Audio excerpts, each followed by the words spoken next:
Good morning friends. ఇంతకుముందు వీడియోలో మనం ఆచార్య నాగార్జున గురించి తెలుసుకున్నాం. నిన్న ఒక ఆయన నాకు ఫోన్ చేశాడు. నాగార్జునాచార్యులు ఆచార్యులుట కదా అని నాకు ఫోన్ చేశాడు. మరి ఎన్జీ రంగా ఎవరు? ఆచార్య ఎన్జీ రంగా ఎవరు? ఆయన కూడా ఆచార్యులేనా? ఎన్జీ రంగా కమ్మకులస్తుడు, నిడుబ్రోలు వ్రాసి. దయచేసి తప్పుడు ప్రచారాలు మానుకోండి. ఆచార్య నాగార్జున ప్రముఖ భారతీయ తత్వవేత్త. ఆచార్య అనేది ఆయనకున్న బిరుదు. ఇది సంస్కృత బిరుదు, అంటే స్కాలర్ అని అర్థం. అంతేకాని రామానుజాచార్యులు, మధ్వాచార్యులాగా అయిన నాగార్జునాచార్యులు మాత్రం కానే కాదు. ఈయనకు వైష్ణవ మతానికి, శైవ మతానికి ఎలాంటి సంబంధం లేదు. వీళ్ళు గుళ్ళో పూజారులు కాదు, పెళ్ళిళ్ళు తద్దినాలు చేసే బ్రాహ్మలు కాదు. కొంతమంది ఆచార్యులు, శాస్త్రులు, శర్మలు, సిద్ధాంతులు వీళ్ళంతా రోజు ఏం చెబుతారంటే, కొన్ని కోట్ల మైళ్ళ దూరంలో వైకుంఠం ఉందని, అక్కడికి మిమ్మల్ని తీసుకెళ్తామని వీళ్ళు చెప్పి మనల్ని పిచ్చివాళ్ళని చేశారు. కానీ అలాంటి బోధకుడు మాత్రం కాదు ఆచార్య నాగార్జున. ఈ రోజుల్లో రోజు టీవీల్లో మనం చూస్తూనే ఉన్నాం. కొంతమంది బోధకులు భాగవతంలోని గజేంద్ర మోక్షం లేదా రామాయణాన్ని తీసుకొని వాటి ముసుగులో వీళ్ళ గొప్పలు చెప్పుకుంటూ హేళనగా, అవహేళనగా, వెకిలిగా మాట్లాడుతూ, ఒక ఆయన ఏం చెబుతున్నాడంటే, గజేంద్ర మోక్షంలో ఏనుక్కి 10 లక్షల కోట్ల భార్యలు ఉన్నారట. ఈ విషయం చెప్పడానికి ఆయన ఎంత ఆయాసపడుతున్నాడు, ఎంత ఎగబడుతున్నాడంటే ఇంకా గొప్పగా చెప్పాలని ఆయన ఆరాటం. ఏనుక్కి 10 లక్షల కోట్ల భార్యలు. ఆయన అసలు చదువుకున్నాడా లేదా? ప్రపంచ జనాభా 792 కోట్లు. ప్రపంచ జనాభా 792 కోట్లు. కానీ ఆ ఏనుక్కి ఉండే భార్యలు మాత్రం 10 లక్షల కోట్ల మంది.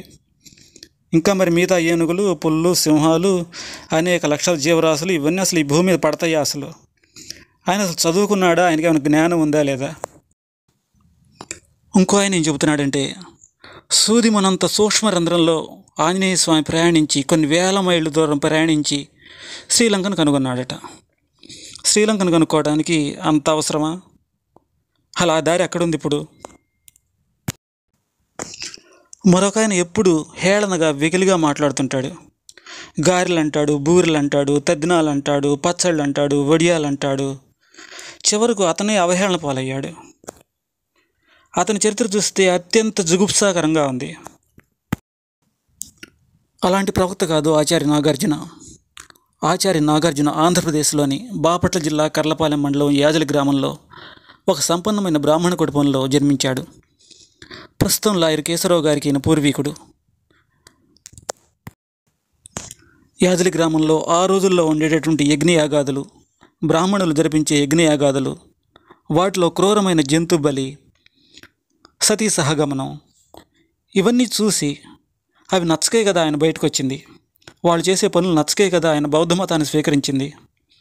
ఈరోజు ఈయన వైష్ణవ మతం, ఈయన శైవ మతం, ఈయన ఆచార్యులు అని వీళ్ళు లేనిపోనివి కల్పించి చెబుతున్నారు. ఆచార్య నాగార్జున లేదా వారి పూర్వీకులకు వైష్ణవ మతానికి ఎలాంటి సంబంధం లేదు. ఆచార్య నాగార్జున పూర్వీకులు కౌరవ సామ్రాజ్యంలో పనిచేశారు.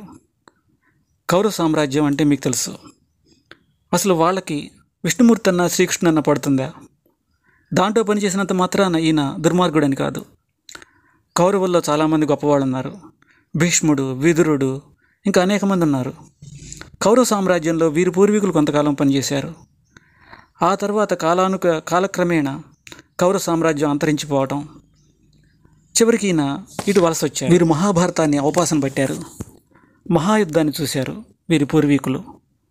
ఆ యుద్ధంలో జరిగిన హింస, ఆ రోజుల్లో ఉండే యజ్ఞయాగాదులు, పశుబలి, సతీ సహగమనం, ఇవన్నీ చూసి విరక్తి కలిగి వీరు అహింసా మార్గాన్ని ప్రబోధించారు. ఆ లెగసీని కంటిన్యూ చేస్తూ లాయర్ కేశవరావు గారి తండ్రి చంద్రమౌళి శేషగిరిరావు గారు మహాభారతాన్ని పెట్టారు. మహాభారతంలోని 18 పర్వాలు, పద్య కావ్యాన్ని చదివి వివరించి చెప్పగలిగిన ఒకే ఒక పురాణ పండితుడు చంద్రమౌళి శేషగిరిరావు గారు. ఈయన ఏ రోజు రామాయణం జోలికి పోలేదు. మహాభారతాన్ని చాలా చోట్ల ప్రబోధించారు, కానీ రాముణ్ణి కానీ ఎవరిని విమర్శించలేదు. కానీ ఈరోజు కొంతమంది ప్రవక్తలు రాముడు అక్కడే దేవుడని, శివుడు దేవుడే కాదని, వాళ్ళకున్నటువంటి విషం మొత్తం కక్కుతున్నారు. ఒక ఆయన ఎక్కడ ప్రసంగం చేసినా కూడా రాముడు ఒక్కడే దేవుడని, శివుడు దేవుడే కాదని తనలో ఉన్న విషం మొత్తాన్ని కక్కుతుంటాడు, డైరెక్ట్గానో ఇండైరెక్ట్గానో. ఇలాంటి వాళ్ళ వల్లే కదా హైందవ మతం దెబ్బతింటుంది. మరి మీరు శివుడు దేవుడు కాదన్నప్పుడు వీళ్ళు కూడా రాముడు దేవుడు కాదని అంటారు కదా. అసలు రాముడి గురించి వేదాల్లో ఎక్కడుంది చెప్పండి. మరి శివుడు దేవుడు కాదంటున్నారు. రాముల వారి పూర్వీకుడే కదా సత్యహరిశ్చంద్రుడు. సత్యహరిశ్చంద్రుని వంశంలోని వాడే కదా రాముడు. సత్యహరిశ్చంద్రుడు కాశీ విశ్వనాథుని పూజించలేదా? ఆ మాత్రం జ్ఞానం మీకు లేదా? రాముడు యుద్ధం చేసింది ఎవరి మీద? రావణుడి మీదే కదా. రావణుడు శివభక్తుడే కదా. ఆ మాత్రం కూడా మీకు తెలియదా? దయచేసి ఇలాంటి వారి యొక్క ప్రసంగాలు మీరు వినకండి. ఒక ఆయన బోధిస్తున్నాడు. ఆయన ఏం బోధిస్తున్నాడో ఆయనకే తెలియదు. బ్రాహ్మలు కందిపప్పు కందిపచ్చడి వేసుకొని తినాలట, వడియాలు వేసుకొని తినాలట, ఉన్న 6 ఎకరాలు అమ్మాలట. అసలు ఏం బోధిస్తున్నాడో ఆయనకి అర్థం కావట్లేదు. అలాంటి బోధకుడు కాదు ఆచార్య నాగార్జున. ఆయనకున్న 100 ఎకరాలని రహదారుల నిర్మాణానికి, పేదవారి సంక్షేమానికి, రోగంతో బాధపడే వారి కోసం ఖర్చు పెట్టారు ఆచార్య నాగార్జున. అహింసా మార్గాన్ని ఎన్నుకున్నారు. ఏ దేవుణ్ణి విమర్శించలేదు. ఆచార్య నాగార్జున గురించి మరింత వివరంగా ముందు వీడియోలో తెలుసుకుందాము. బుద్ధం శరణం గచ్ఛామి, ధర్మం శరణం గచ్ఛామి,